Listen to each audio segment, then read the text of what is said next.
Ladies and gentlemen, I just finished watching House of the Dragon Season 2, Episode 2, and just as much as I thought Episode 1 was fantastic, I thought Episode 2 was even better on so many fronts. This is the kind of episode of Game of Thrones, it's the kind of episode of TV that I enjoy seeing. There were so many elements to this episode that I just absolutely loved on every front. So many, as a matter of fact, that it's hard for me to remember exactly how it went because it's a day after. I have to apologize for not getting this out ahead, whatever. Regardless, there were many huge events that unfolded in this episode. Some of the biggest being the aftermath immediately following what happened with Jaehaerys and all of that stuff and the craziness that was. We immediately see Aegon's response to that, which is phenomenal. And I have to say, I don't know the actor's name, but he did such a phenomenal job in this episode. Whether it was when you see him breaking Viserys's set thing that he made of all of King's Landing and stuff, or whether it's his conversations with Otto later on, which I think are some of the best that House of the Dragon has ever done, or just overall his breadth as his range as an actor responding to events of a child we really only met one episode prior. There's just so much to love and appreciate about Aegon's actors acting at large. He did such a phenomenal job, but he wasn't the only one in this episode who did a phenomenal job. Matt Smith, I think his name is, who plays Daemon, did phenomenal. Rhaenyra Emma Darcy, she did phenomenal. And obviously, so did all of the other characters. Like, there's so many people in this episode that I think were at their best that they've ever been in terms of House of the Dragon to date. It's absolutely insane what we got in this episode, and I just loved every bit of it. This is definitively the episode that starts the feud in Dance of Dragons that we come to know. Now, I've never read Dance of Dragons. I don't know the story that well, but I've been binging YouTube about it all over this past week and these past couple weeks now, because I'm starting to obsess over the story because it's so good. I really do wholeheartedly like what they're doing, and I like that it seems to be that they're going to go in some sort of direction where the stories are with bigger characters. You know what I mean? So the stories are really with Rhaenyra and Alicent and the High Towers and Daemon and all of that stuff. Like, that's really the story, but it's almost a proxy war fought through the children. Not necessarily, because that's not how it's going to go down, but that's the story that this... I feel like that's where this is going, especially based off of things I've heard about Dance of Dragons. I don't know, but I fucking love it. That's what I know. It's so good. Like, I keep telling my parents, seriously, I keep telling them all the time that they got to watch this show. And they're like, oh, I watched one episode and there was like a very gory pregnancy and then a time skipped. And I'm like, yeah, just get past it, dude. Just get past it. See, I absolutely love the first season, specifically with Millie Alcock as Rhaenyra, as well as Paddy Constantine as Viserys. I loved that element, and they definitely are missed in this season so far. But it doesn't matter because the story is just ramping up in such a way that now I understand why people have been so hype about this. People who are fans of the books, fans of George R.R. Martin's. This is just really good storytelling. It genuinely is, and I hope it continues to be that way. Unlike its big brother, Game of Thrones, which obviously you guys know where that went. At least this story has a foundation through the end, unlike Game of Thrones ever did, which we still don't have a sound conclusion to what Game of Thrones is. That's what sets this apart, and that's what I really like about it, and it's brought out so well by a fantastic cast. Like, the cast is seriously incredible. I can't think of one bad moment from an acting perspective of this episode, period. You know, there's only one part of this episode that I didn't care about, and it was the part of those two guys from, I think, Castle Black, I forget exactly, or I forget exactly who, but it was like a 5-minute scene of them talking about how they're reuniting. I think they were brothers or friends.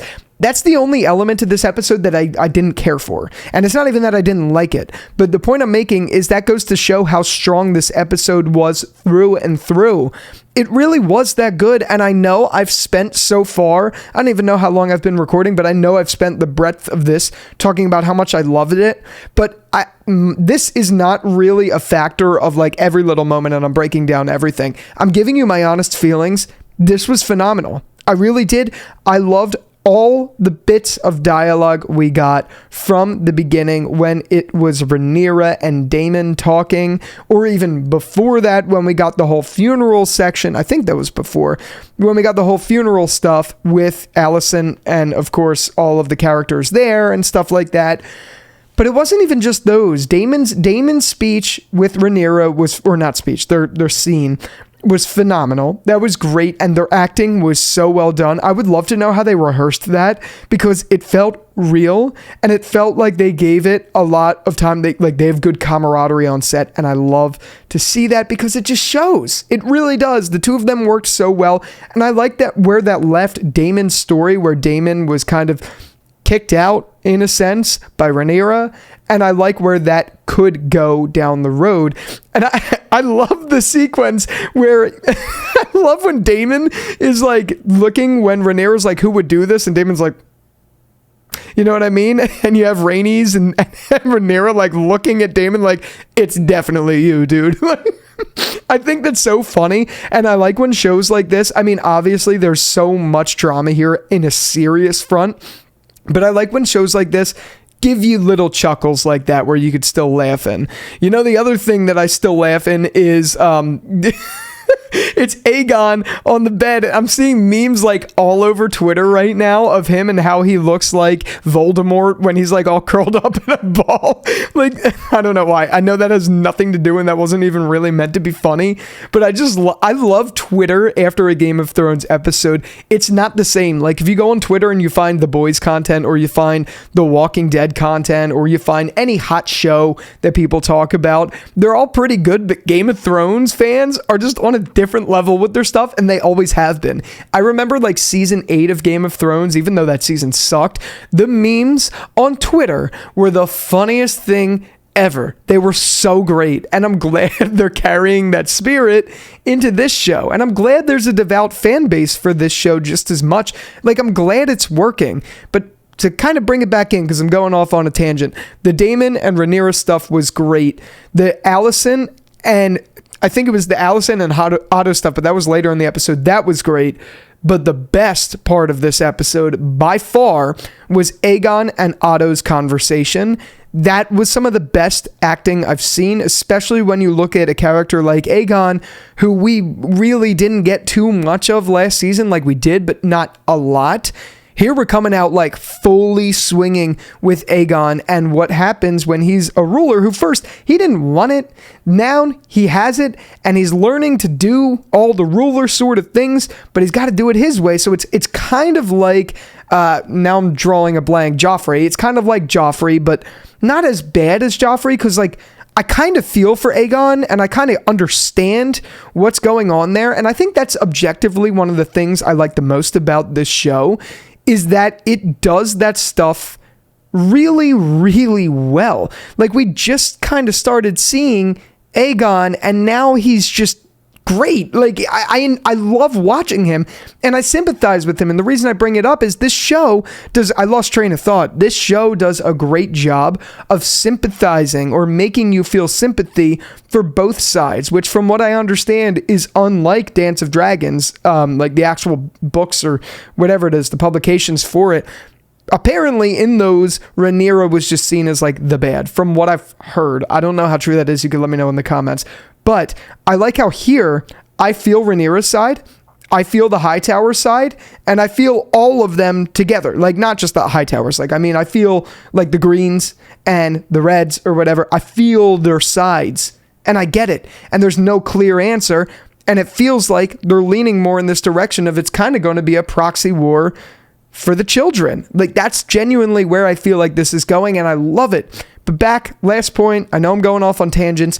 Otto Hightower and Aegon's speech was, or scene, I keep saying speech, was phenomenal. It really was. It was a long one, and it was good, and it ended up in Aegon firing Otto and making Sir Criston Cole the Hand. Oh my god. That's insane, because that guy is probably the worst character in Game of Thrones history. Not because he sucks, not like I say some people are bad actors or bad characters, and it's because I think they're written bad or blah, blah, blah, or they're bad actors or whatever. No, I actually think whoever Sir Criston Cole's actor is doing a phenomenal job. You're meant to hate him. And I like that. And I like that they're setting it up that way. Everything worked about this episode. It really did. It was so damn good. I loved every bit of it, and I can't wait to see where this all explodes to in episode 3. You know that's coming, and you know it's going to get crazy. I can't wait for it, and I'll see you back here for that. Let me know how you feel about this episode down in the comments, and with that all out of the way, thank you again so much for watching this video, and until the next one, I'll talk to you later. Peace out.